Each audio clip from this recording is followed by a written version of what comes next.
Welcome everybody to the Open Book Podcast. This podcast is actually we really didn't write nothing. We're gonna come in here and be ourselves. My name is Nia Floyd. My name is Nia Floyd. My beautiful wife over there. Ooh, thank you, handsome. You know, the dopest thing about this, I kind of set this chairs up because we gotta be able to see each other. We gotta look at each other's eyes. Yeah, it changes the energy when you can see each other. It does. So I think that's really important. So again, y'all, welcome to the Open Book Podcast. Welcome. We're going to do something that's really us. I was going to say it's different, but I don't know if it's different because I don't really know who else does this. Well, this is our first time doing it, so. It is. So we're just going to rock. We're just going to do us. A lot of people have told us we should do a podcast. I created a song dedicated to my beautiful amazing wife. Song. Yes. It was on my last album, which is called What's Good, which y'all should go buy. Absolutely. Immediately. Yes. Right now. I think I even dissed Drake in it. No. But if that will make y'all go listen to it, I dissed Drake and Kendrick. No. They don't even know. If you're looking for some authentic hip hop that's going to really speak to your mind and have you vibing, go pick up the album. You heard what we ain't got no diss records over here. We got some knowledge records over here. We ain't in that mess. You see that? Now that's what I'm talking about. That's having a better half. Yeah. Keeping me together, man. So again, I'm Jay Floyd. This is my beautiful wife, Nia. And this podcast, we're really going to talk about topics that relate to marriage, being married. Mm-hmm. Honest. We're going to be honest, very transparent, because I think we both think that's very important when, if we're talking about marriage. Yeah. Let's keep it 100 and not be filtering and putting the sugar coats on it. That's not what we do with one another. And that's not what we're going to do here. So today's topic, we got to start from the beginning. We got to tell y'all who we are, how we got here. What is our love story? Mm-hmm. How did Nia Floyd fall head over heels? Oh boy, in love with some dude. Is that what it was? Okay. What did he do? What's the magic? How did he do it? What'd you do, babe?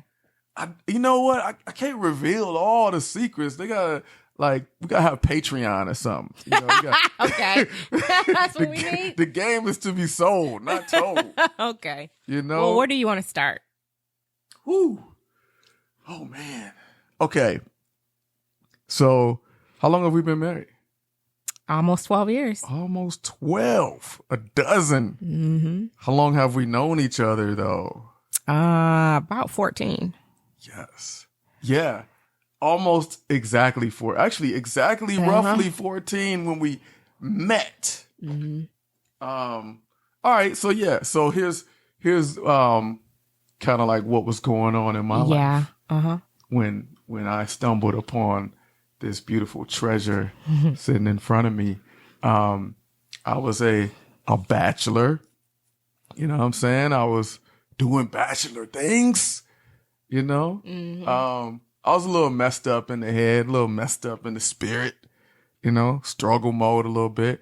I had this nice job, right? Like I worked this job since I was in college, and it was dope, right? I was like, man, I got a corporate job. I'm learning the corporate world. I worked there for 12 years, man. And then I was like, like I said, I was messed up, little wayward. I was taking my company's laptop and using it to be the DVD man in the hood, right? So I was using that laptop at home. I'm downloading movies, software, Photoshop, Word, Microsoft. And then I come to work and they had bought me a laptop with a DVD burner on it. So I'm burning copies of these. I'm printing up all the movies that I sell to people and I'm selling them doing too much. 2 for $5, right? Doing Way too much. And I'm thinking, man, this is easy. I get paid to do this. This is great. And they caught me. Yeah, it's easy. All right. Yeah. He didn't look at his employee handbook. That is facts. That is so fact. Because I was so blindsided when they called me in the office and fired me. So after 12 years of, rocking and rolling, I had to figure something else out. So I actually went to this job fair and tried to get a job at school that I had once gone to, DeVry Institute. I had gone there way back in the day, like 96. I went there for like a year. I didn't graduate, just went there for a year. So I was like, I saw them with a little kiosk and I'm like, oh, hey, y'all remember me? I went here. Give me a job. And they were like, you don't have a bachelor's degree, Brody.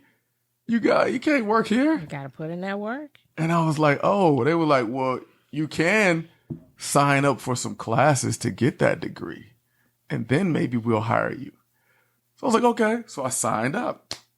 They gave me a couple of classes to take. I had to take out some massive student loans just to take like 2 classes. It was crazy. Yes. It was a lot. It was a lot of money. And so, I signed up for a couple of classes and one of them was algebra. And I went to the orientation and I'm sitting in the orientation, chilling like a villain, falling asleep and thinking about the NBA playoffs because it was right in the middle of like LeBron's final year NBA playoff thing that's happening. And this young lady walks in super late, like super late. I was tardy. I was flying to get there. I mean, it was like families there, like single moms with like bouncing babies on their laps and stuff. And then the back of the room, this brown skinned cutie walks in and she had like a gap in her teeth and she was wearing I think a yellow shirt. It's like bright colors, bright yellow. And I remember thinking like, that chick's late as all get out. Like what? I was. Hey, don't be judging me. You don't know what I had going on. That's facts. So I did register her, right? It wasn't like, man, let me go run game, let me get her number. But it registered like, yo, that's a nice looking young lady. And she might be like West Indian or something, right? Like something looks unique, like Jamaican or something's going on there, right? I think it was the gap, right? So I didn't make nothing of it. We go to start algebra class and this young lady shows up in my algebra class. So I'm like, okay, now I gotta do something about this, right? I gotta know. All right. Lady. So before you go into that spiel. Yes. At the time, I was working full time. I was also single, but I was not looking. I was learning myself and what I enjoyed. I'd just gotten out of a very long relationship, and I was really just enjoying my singleness. And I had just finished my associate's degree at Indiana Wesleyan, and was deciding, trying to figure out if DeVry would be a good fit for me to finish my bachelor's. What did you think about DeVry? I thought DeVry was extremely expensive. It was ridiculously expensive. I did not stay after that class. And yes, I did come into orientation late. I don't know. I think I may have been working late. Oh. My job was on the other side of town. Thank you very much. So I think I may have just gotten caught up. I don't know. That's got to be the reason. Yeah, that's it. And I did not see Jay. I did not see him at orientation. I walked in late. I was like, oh, I'm late. Everybody's looking at me. Okay, hey, y'all, mind your business. So no, I did not see Jay at all. And it's interesting that you thought that I was West Indian or Jamaican because I have gotten out before. I lived out in Indianapolis for a little bit, and I was an outdoor sales rep, and so we would go to the colleges and stuff to get people to sign up for credit cards and give them a free gift. And that would be the thing. People would walk up to me and ask me where I was from. Ain't too many Black people out that way, right? No, but I mean in Indianapolis it is. It's a lot different in Indianapolis than it is in other cities. And that was a long time ago. Yeah, it was very racist outside of Indianapolis. In Indianapolis, you saw a lot of multi-racial couples mixed. I mean, it was the whole gambit there. But so I got that quite often of someone thinking that I was African descent. Thought that's what it was. And I think I had just started. Maybe did I have my braces when we first met or not yet? I think he was just getting. I don't think know I if you just had gotten them. them. Okay, I think maybe I just got them, or I was on the way to getting them. Yeah, and I wasn't close enough to see you because I was like on time for orientation. Okay. So I was like in the front. He was on time. Okay, You want to say that again one more time, just in case they didn't hear you or know that you was on time based on your story. Go ahead, I'll give you your time. I'm just saying, we got to give them all the details so they can envision this. So one of the things that was not mentioned is that I always came to class with major focus on my work.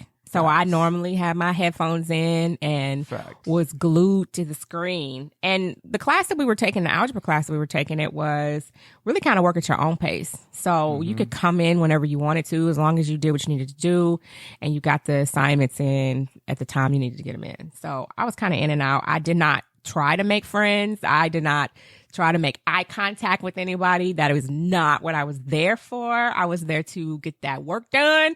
And I think at the time, too, I was like, DeVry is expensive. Let me get this class done so I can figure out where I'm going because I am not staying here. It was pricey. It was a lot. Yeah, it was expensive. So, let's talk about this focus. Let's talk about the focus. Let me tell y'all, your audience who's listening to this. So we started in this algebra class. I don't know how many people was in there. Like it was a full class. It was like 20. It was definitely. It was a good 30. It was a big class. It was. So I was typically sitting like in the middle of this class. My beautiful wife Nia was tending to sit off to the right. Not you knowing where I sat. Off to the right, right? She always sat in the same area to the right side of the class. I was. And there was like this group of people behind me. And I was kind of social, right? Like I tend to be a social butterfly I was not. sometimes. And so I'm like chopping it up with the people, getting to know them. And they notice me looking at Nia a lot, right? Like they notice my eyes keep popping over there every time she walks in late to the walks into the class. What's that? I just said it was self-paced. You know what? Hey y'all, it was self-paced. It was. That's what it was. Even though there was a teacher there and everything. He was there for questions. He wasn't helping. He wasn't doing nothing. He was literally just there. Mm-hmm. So, it was a self-paced class, but so people behind me kind of noticed like, yo, this guy right here, the black guy in the middle, he likes that black girl over there on the right, right? So they're kind of like, yo, when are you going to say something to her? Like, are you going to shoot your shot? Mm-hmm. And I was like, when the time is right, yada, yada. And so one day, I don't know. Tell me about your free throw. I was like, this is it. I'm gonna shoot my shot. She came in and I tried to catch eye contact. Like I'm good with the eye contact. Mm-mm. I'm like, maybe if she look at me, I can communicate non-verbally. And she wouldn't. I mean, know. Like, she was locked in. Yes, I was. Like, there was times where I'm just like staring a hole into the side of her skull and she just would not look. Because I didn't feel it. I was feeling them numbers. So finally, the people behind me, it's like a little cheering gallery at this point. They're like, do it, do it, do it. So I'm like, okay, I got this. So I walk over and I'm like, have I met you before? No. You was like, excuse me. Of course I'm going to say, excuse me. Do we know each other? Right? Do we know each other? Have I met you before? Have I met you before? And look, I had to take my headphones off because I was like, you talking to me? Huh? No, I don't think so. I was very kind. I was like, I don't think so. And he was smiling all big. He had the charm all the way on. And I was like, no, I don't think we know each other. I don't think we've met before. Yeah. That's how it went. That's how it went. And then he was like, okay. And I was like, okay, have a great day. Exactly. Put my headphones back on. Put the headphones back on. And it was so weird. It was eerie because it was like, after he walked off, I had to like look around because it felt like everybody was watching us. They were. Like I said, I'm in the computer. I ain't paying no attention. So, it just felt like, why is the air shift in here? It feels was rooting weird. for me. So once I picked my face back up, I walked back to my desk and sat down, and everybody's like, "Oh, it's okay, Jay. It's going to be all right." You tried. He tried. He so gave it a try. I didn't see him that much anymore until I want to say I came in on an off day and I was in the computer lab. I think I was making up a test or I was doing something, I don't know. And I happened to see him there. And we just kind of said hi and kind of kept going. I don't think we really had struggling. much. You gave me like a pep talk because I was struggling. Yeah, I think I asked you like how you were doing and what was going on. And you said, I don't know. But I told you that, it would be fine. You'll do well. Just keep practicing. And I think I asked him, like, what was his grade? And he was like, oh, I'm getting an A. And I was like, looking at him like, you tripping?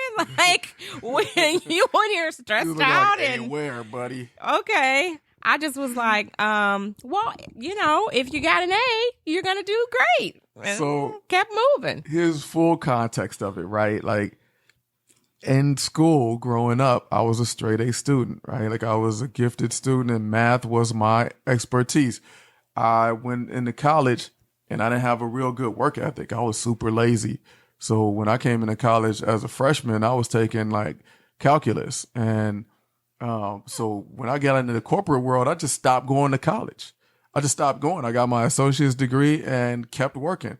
So when I lost my job, I just panicked. And I'm like, I got to do what it takes to get back on the career trajectory. So go into DeVry, take this algebra class.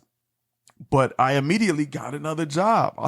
I bounced right back. Look at God. I was exactly. Because I was like, I don't know what I'm going to do, God. But you put the work in. He put me right back into another position where I was making even more money than I was making at the job that fired me. Blessing. So I was like, I'm really trying my best. I'm pouring everything into this job because I'm like, this is my lifeline. This is my second chance.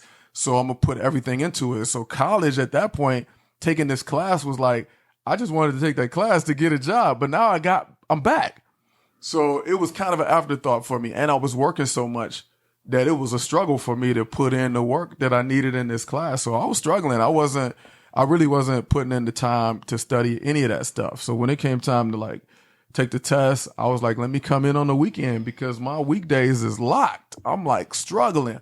So when I came in on that weekend, there was only like a couple of computers that they had us at, and you were right there next to me. And it was like, I would have liked to follow up and ask you how you doing, but I was in struggle mode. So I was just like, I'm just going to worry about this work.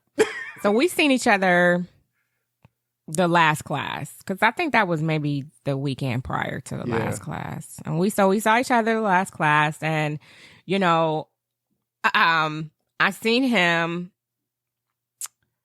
I finished my test, and I think he was beating on his keyboard.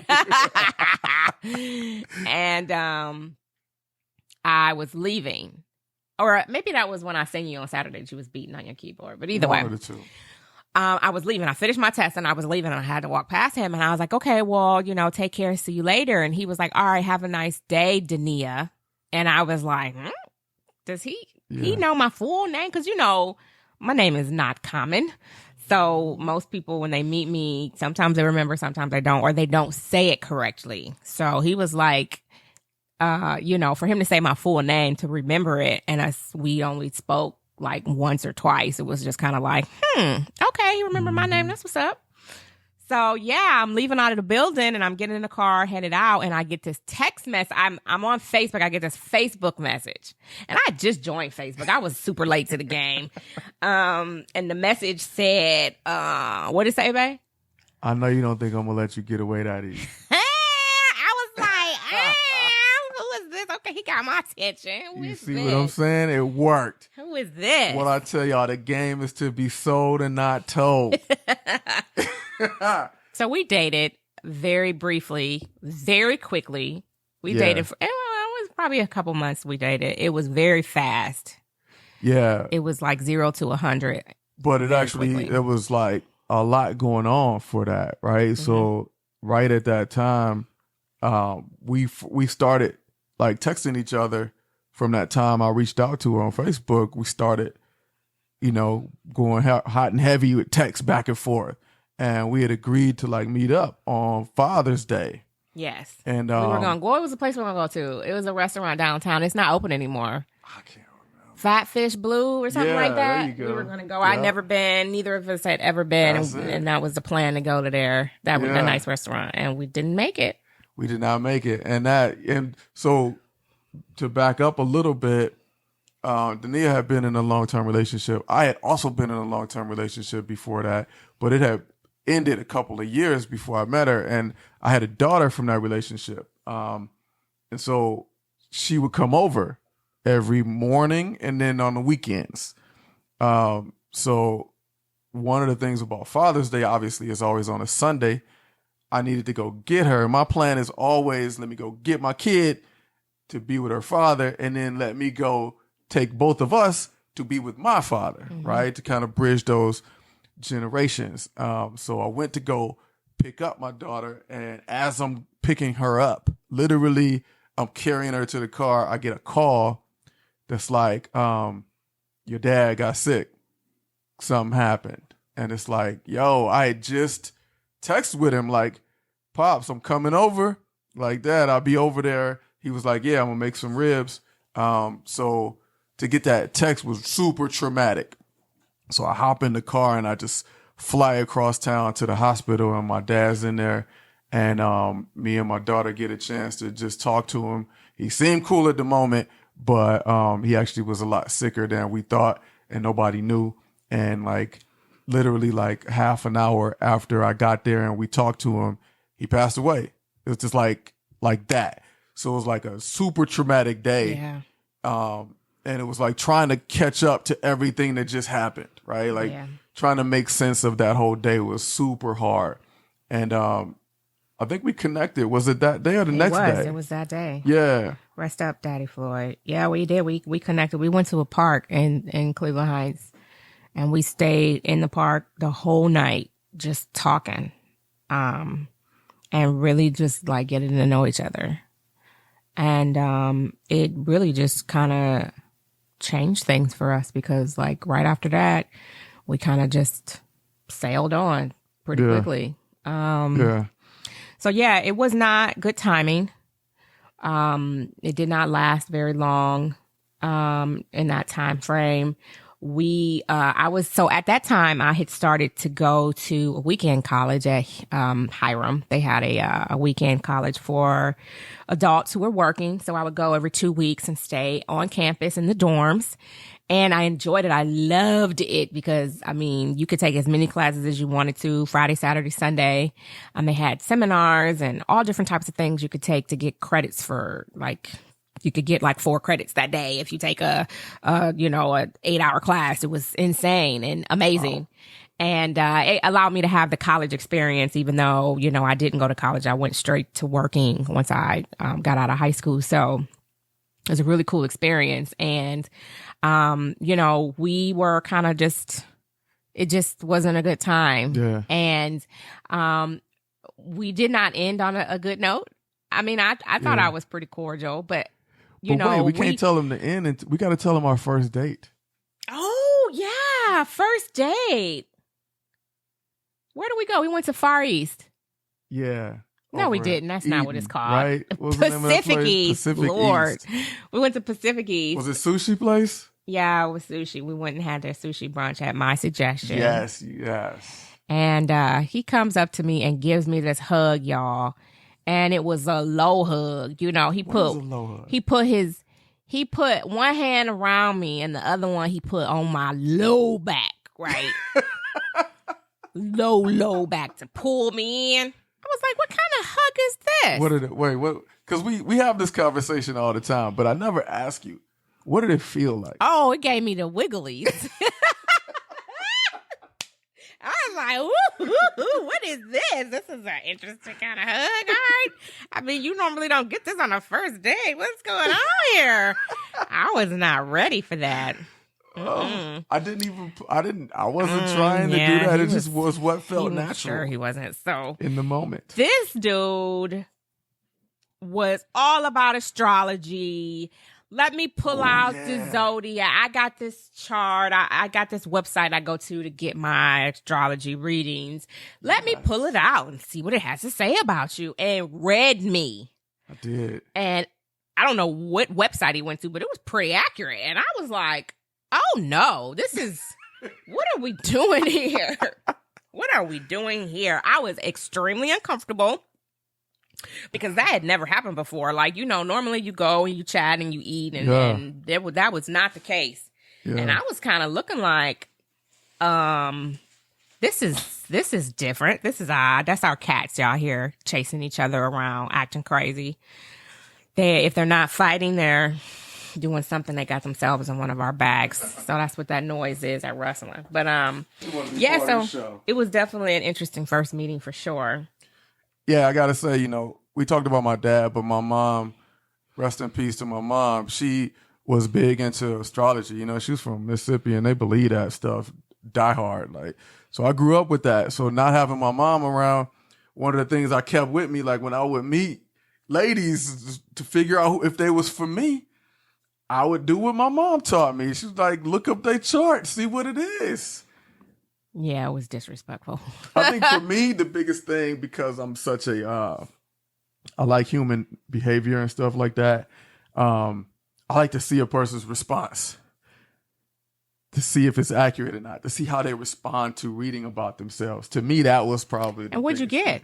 What was my reaction, honey? I don't know. I thought you was actually pretty cool about it.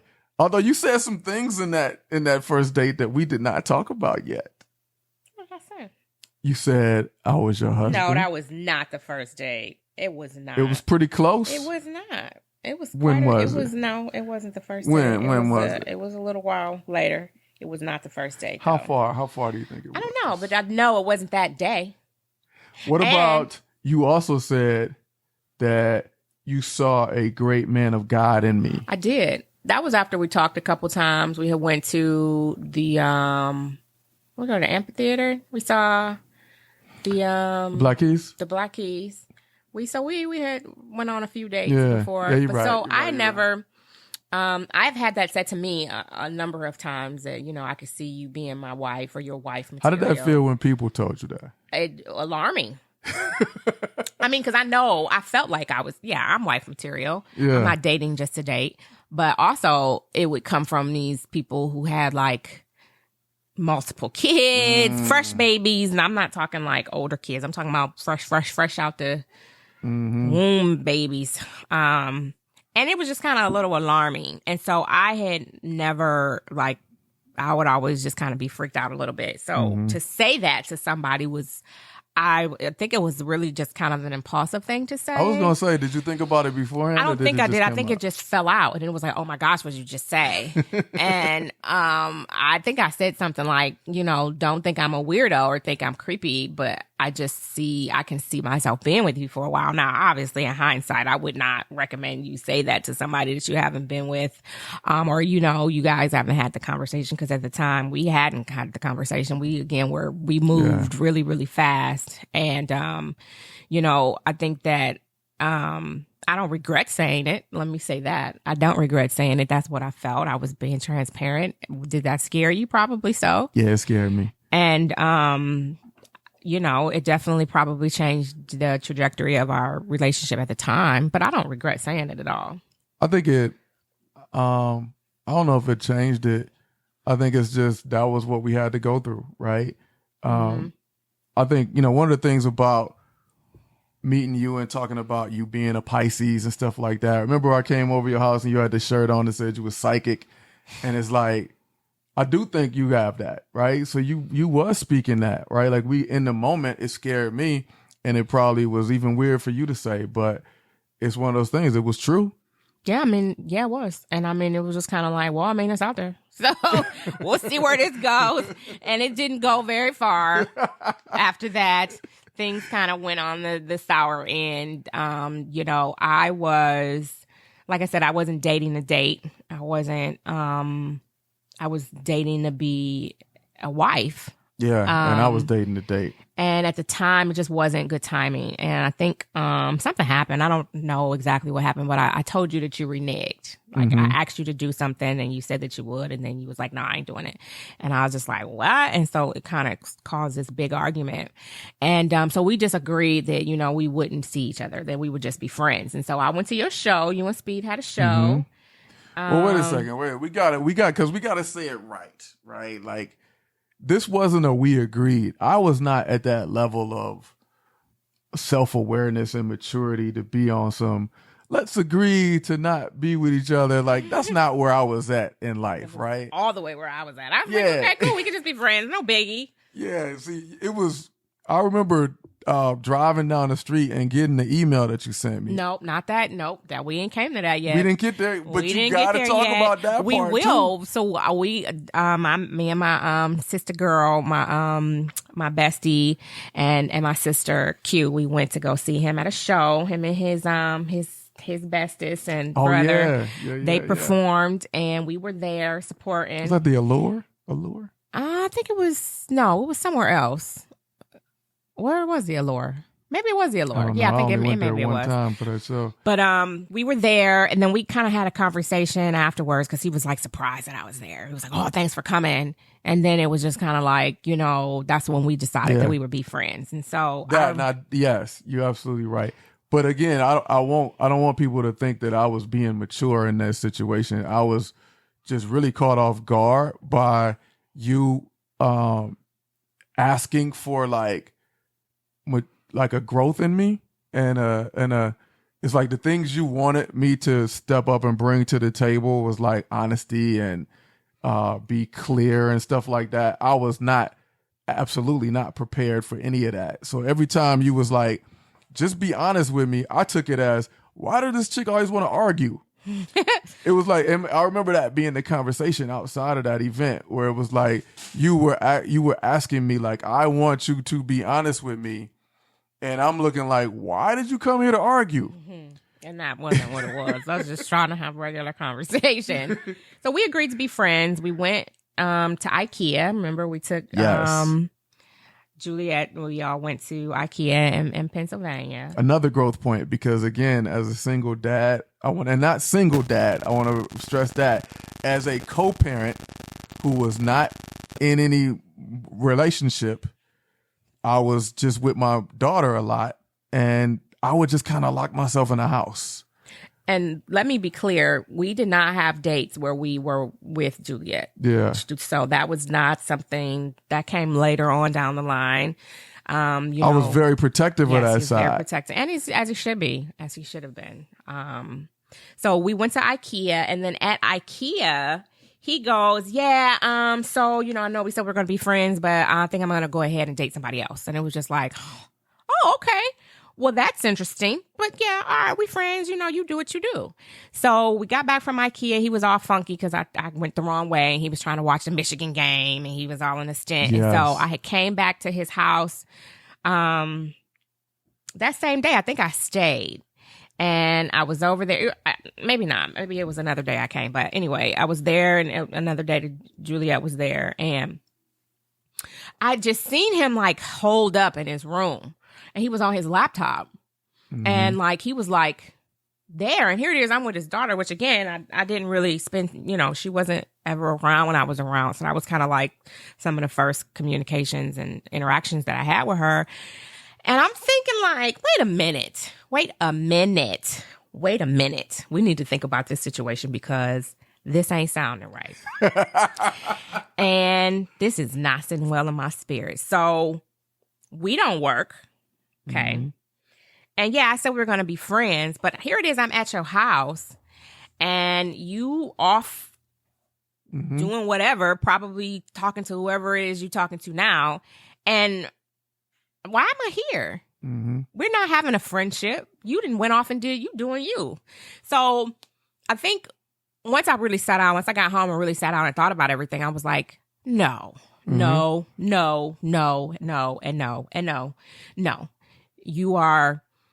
You are a diamond. You are a diamond. And I am not going to let somebody treat me like that. I am not going to settle for that. If he wants to be friends, we can be friends, but that's not what this is. This is something else. And that's not okay for me. And that's fine. I think maybe I had hopes that things would change. So maybe that was the case. I don't really know, but I knew that what we said we were going to be, we weren't. And I was not going to settle for that. I was going to put me first and I was going to move forward. And yes, I had told him that I thought that he was my husband, but at the same time, I know me and I know that I'm worth more than that and I should be treated with respect and regard. And I didn't feel like that was what was happening. And so I had to move on. And I thought, if this is meant, if God really has this man as my husband, then he'll be my husband. But God didn't put me in no situation to be anybody's next to nothing. Okay. So this ain't working and it's time to keep it moving. So I wrote him a letter. I do not remember what the letter said. And I think the thing of it is that Jay is a nice guy. He's always been a very nice guy. But that's the thing. It's like you look at him and you talk to him and you have these conversations and we had amazing chemistry. Yeah, we did from day one. From day one, our chemistry was insane. So that wasn't it. It was like there's other stuff under there. Like looking at him and talking to him, you wouldn't think that anything was wrong. But like intimately, like trying to go deeper and have like more of a connection, that wasn't happening. And it was just kind of like, no, you are not what I thought you were. You're not even what you think you are, like, no, you have some internal things that you need to take a look at. And in the midst of that, I had some internal things that I needed to look at too, because am I healed? Did I go through all of the steps that I needed to go through before I healed, or did I just jump into something new without really taking the time that I needed to make sure I was all cleaned up and cleared out and ready to be in a space to be with someone else without bringing baggage? Yeah. So. No, I think one of the things is that letter that you sent, that email, was a wake-up call for me. Like, there's no way we would be here if you hadn't taken that step. We would have just faded away right at that moment, right? Like, you might have came over one more time and been like, you know what? Yep, I was right, and that's it. And we would have ended up being nothing. But you did take that step. You drew a line. And it was a big wake-up call for me because, again, I'm a mama's boy, man. And, my mama always told me I was good. I'm a good kid. I'm a nice guy. She raised me to be good and nice. But those things are not the end-all, be-all of manhood. And that's not enough. And you got to bring more to the table. And that was just the thing. It was really hard for me to know how to even do that kind of stuff, right? Like, I knew you wanted more from me. And I knew you thought I had more to give, but I didn't know how to do it. And so it was like, and I know a lot of men find themselves in that situation where it's like, you don't have the maturity, you don't have enough man in you. It hasn't been developed enough for you to do what this woman is expecting you to do, to be there, to cover her. And you're getting benefits that you don't deserve because you didn't qualify yet. And that's a hard wake up call. And I know a lot of people just run from that and just keep running from it.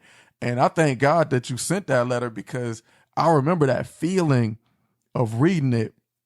My first thought was like, man, what would my mom think? Like, yo, like, look at the words she said about me. Like, that's the opposite of what, like you said, it's the opposite of what I thought I was. And I know it's the opposite of what my mother thought she raised. So it was really a really good starting point for me to be like, what's the disconnect, man? Like, what is happening? And you're not the first person to say those kind of things. You're the first person who was close enough to me and to say them in a clear enough way that it made sense to me to change me, right? Because people had said, more distant people had said stuff like that. But you don't think about it when you're in the moment, right? Like, I'm thinking about, I don't know how to be a father, so let me just try my best to be a father. I definitely don't know how to be a husband, so I'm gonna run from any mention of that. And then you show up and you're like, why don't you have a healthier life where you can take your daughter places and enjoy things around the world and get out of the shell that you're in and be honest and be open and show up and don't just hide in this depression type state. That was all scary stuff to me. That was all scary. And to me, it felt like, why you trying to change me? I'm good where I'm at. You know what I'm saying? Like, I got no complaints about just grabbing my daughter, coming home, and just watching some movies. And that's it. And that's the limit of our life. I got no complaint about that. And I felt like, why you want to bring friction into that? Why can't you just come join this? Yeah. You know what I'm saying? Like, if you really like me, just come join this. No, because I couldn't, because that would have dimmed my light. Absolutely. It would have dimmed my light. And I was trying to pour some of that light into y'all or into you. Yes. And it just wasn't a good time. Yeah. So we saw each other a few months later. Yeah. It was like 6 months later. It was. Yeah, it was a while. It was like 6 months. We saw each other at a Purple Wednesdays. Yeah. Yeah, downtown. With LS Royal. Another event that I had never been to before, right? Like, these is all places. This is the only time I went was this one time. You know? It was a dope event where people could go and, do poetry, and it was wonderful. It was wonderful. Yeah. And he got up and spit. And Jay's an excellent rapper. He's a wonderful poet. He is just multi-talented with a pen. And so I went there with my sister girl, Q.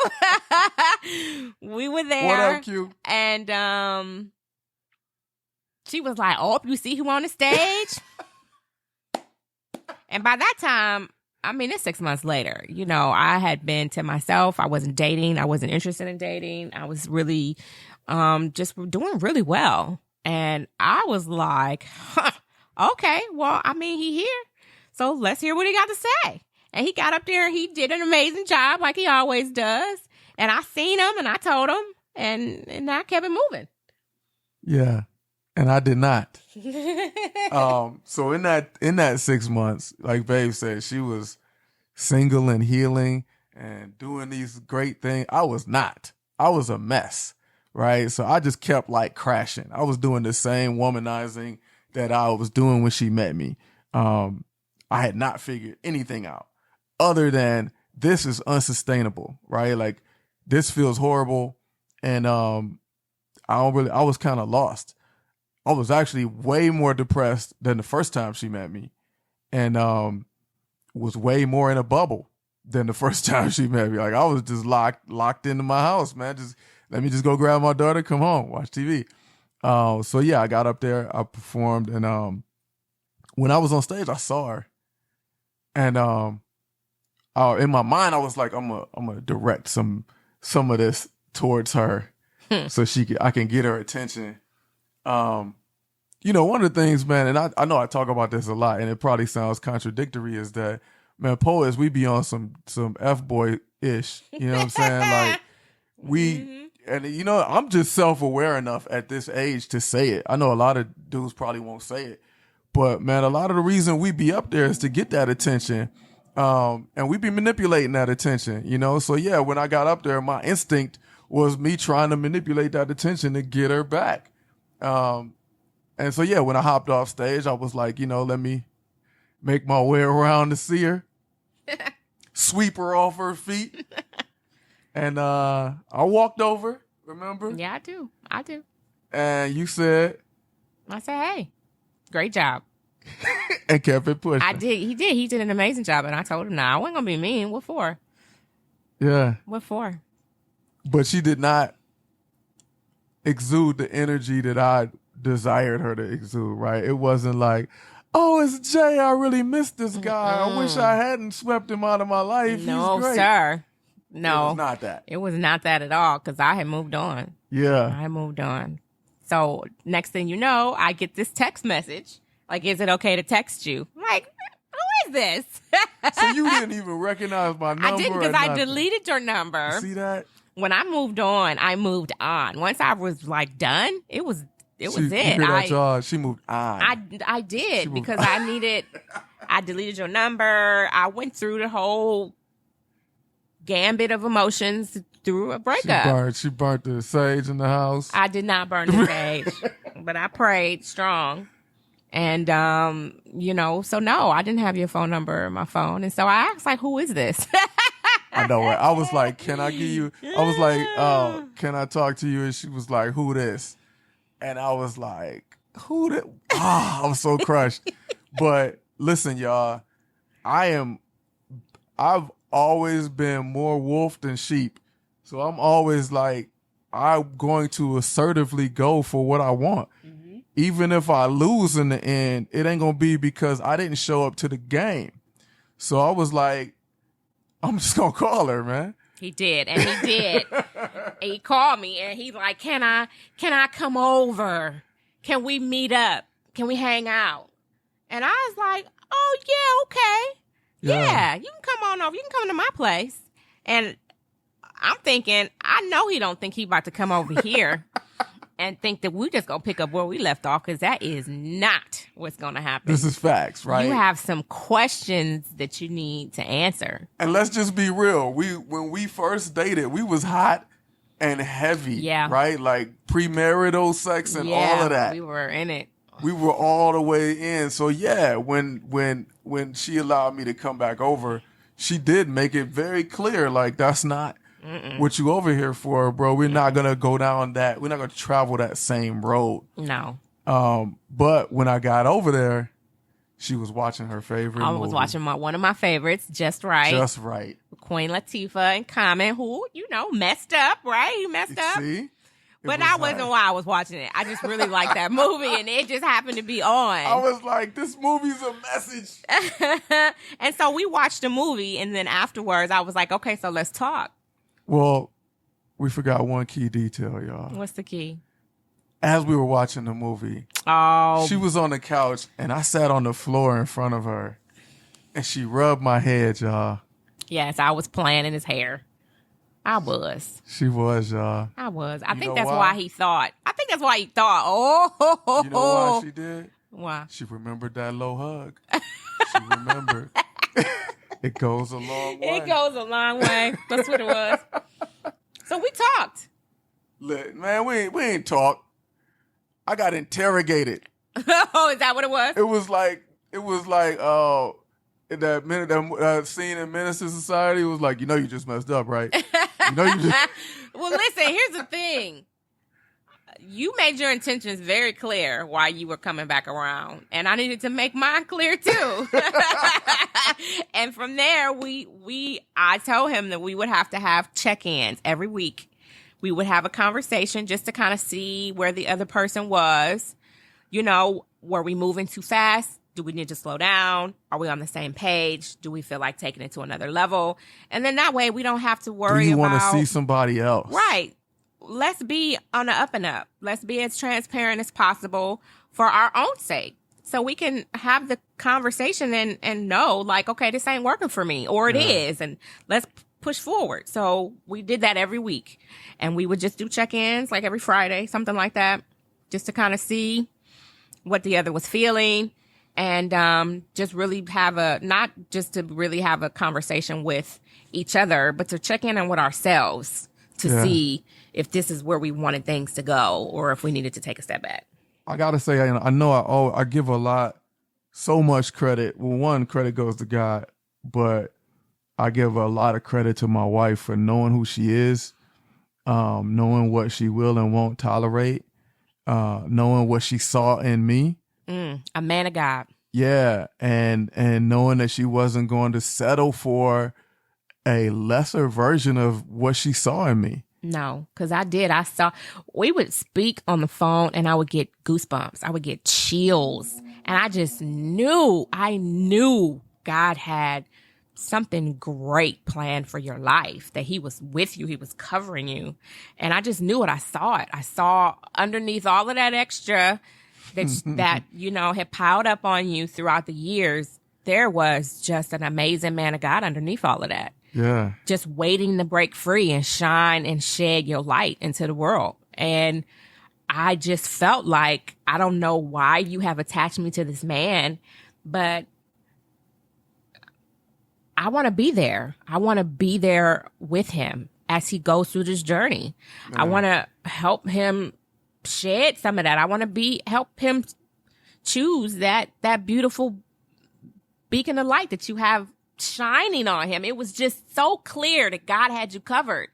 It just was. And I was just like, man, I'd never met anybody like that before. I'd never seen that just God's just aura was just sitting on you. Mm-hmm. It's like, man, what is that? Who is that? So yeah, I mean, I saw all of that. I did. And maybe that was what made me say, oh, that man is mine. Yeah. You know how they had that meme where it's like, find you somebody that look at you like so-and-so look at so-and-so. It's like, I hope,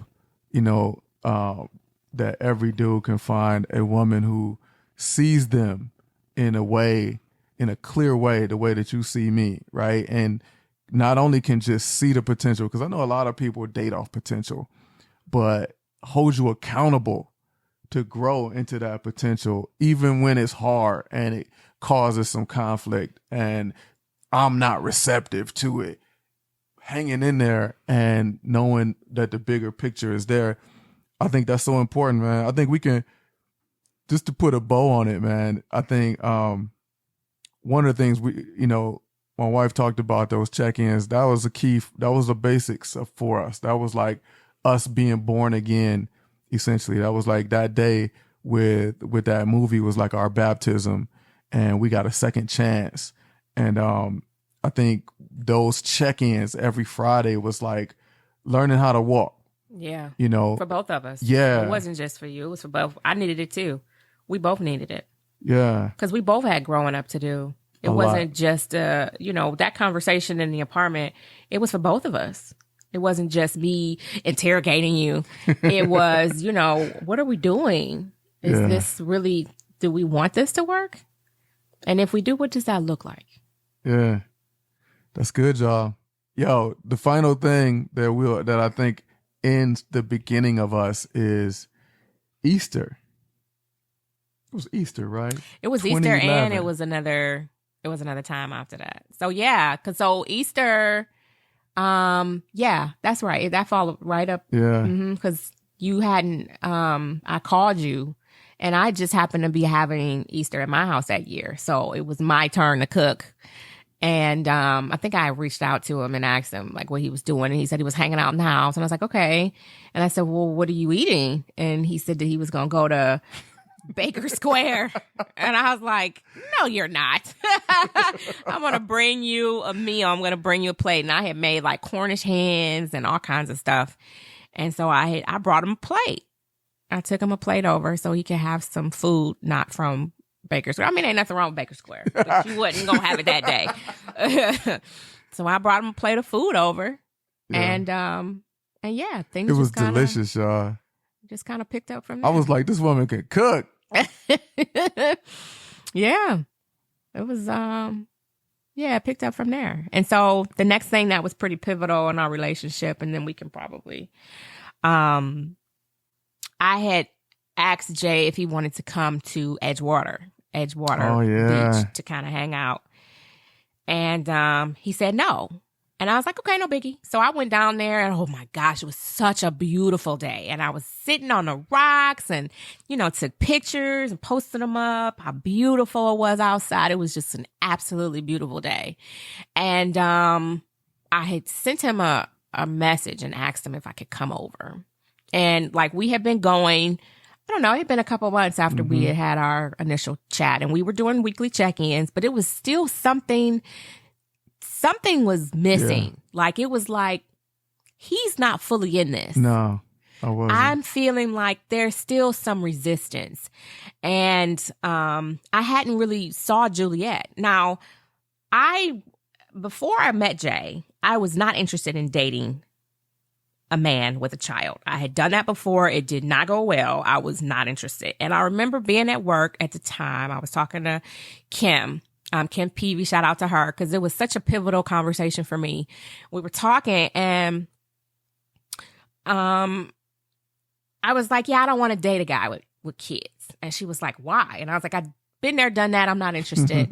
And she was like, you don't know, but don't limit yourself. You never know who God has in store for you. And that person may just have children. And you may be blocking your blessing because you got this situation that you had prior to that's causing you to, you know, limit yourself in all that he may have for you. So, you know, open your mind up. Don't be so resistant to that. And I was just like, all right, shut me up. Okay, I hear you. And so, like, we hadn't, you know, we were a couple months in to this new thing, and we hadn't really had any communication that much with Juliet with Juliet being around.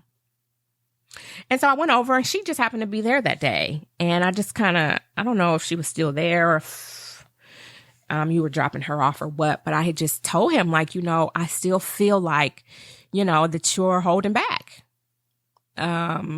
You know, and we kind of just had to talk about it because, you know, at this point we was talking about everything. No lies, very transparent. We was just kind of, you know, let's talk about it. And that was the one area that I felt that he was still very resistant with. And so, yeah, I brought it up to him. And after that, it was like night and day. Yeah, I think it was, I didn't realize I was not all the way in and committed to the journey with us yet. But the whole thing was still just so scary to me. Like, everything was scary. I was afraid so much. And, you know, I know a lot of dudes don't admit when they're scared, but I've learned, I'm wise enough now to know how to talk about it. And it was fear. I was afraid. I was afraid I didn't know how to do it. I was afraid I didn't know how to make a family since I had failed once. That taking that step to, like, try to solidify a second chance at a family was scary to me. Cause it's like, what if it don't work? What if it's twice as bad now that I've multiplied it all together? You know? So it was like that. All of that was just a lot, really fear-based. And when you know, you were like, I'm going to the lake and, you know, y'all should go.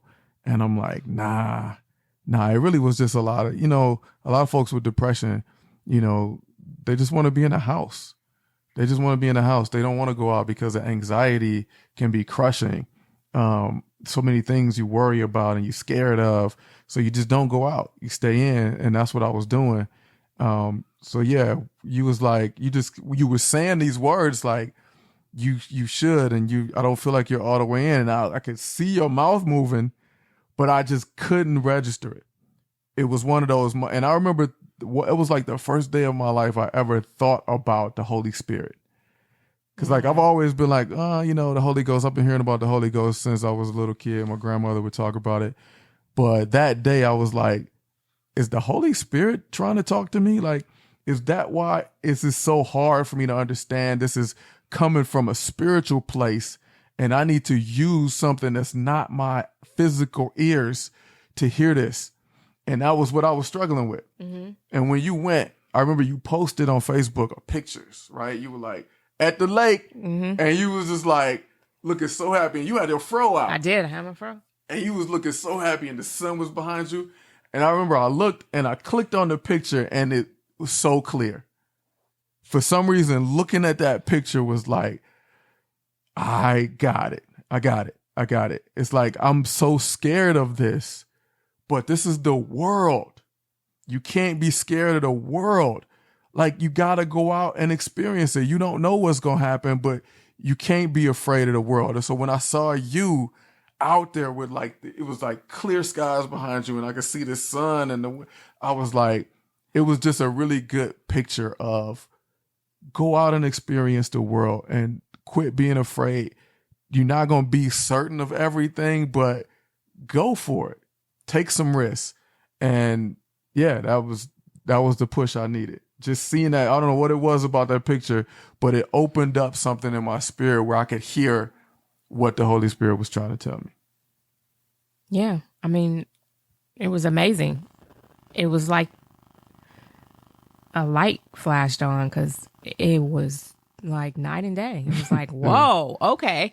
It literally shifted overnight. It was totally different seeing him the next day. And then thereafter, it was totally different. Yeah, honestly. And I know, over the years, I've had a number of those moments. There's a lot of people that see me now and who haven't seen me in 10 plus years or whatever. And they'll be like, who's this? You know what I mean? Like, who's this? And, there's a lot of people who may have known me 20 years ago who are like, we knew you would probably become this, but it's nice to see that it happened. Yeah. You know what I mean? So yeah, and shout out to everybody who made it this far into the show. I know we're an hour in. We are. But yeah, this is our beginnings, and so many things tie into this, right? Mental health, therapy, our history, our parents, how we were raised. We're going to talk about all of that in future episodes, y'all. So stick with us. Keep rocking. I hope y'all get some meat from what we're doing. Thank you for tuning in. Yeah. And, if you have questions, if you have comments, let us know. We'd love to respond and make this interactive if possible. Absolutely. And hit us up on Facebook. We're going to have a Facebook page for this show. So get at us. Let us know if there's a topic y'all want to hear about. We're going to rock it out. If there's somebody that wants us to interview them, let's do it. All right. We're going to keep growing, man. We want to help other people grow as we grow. Yes. Until next time. All right, y'all. Peace. Peace.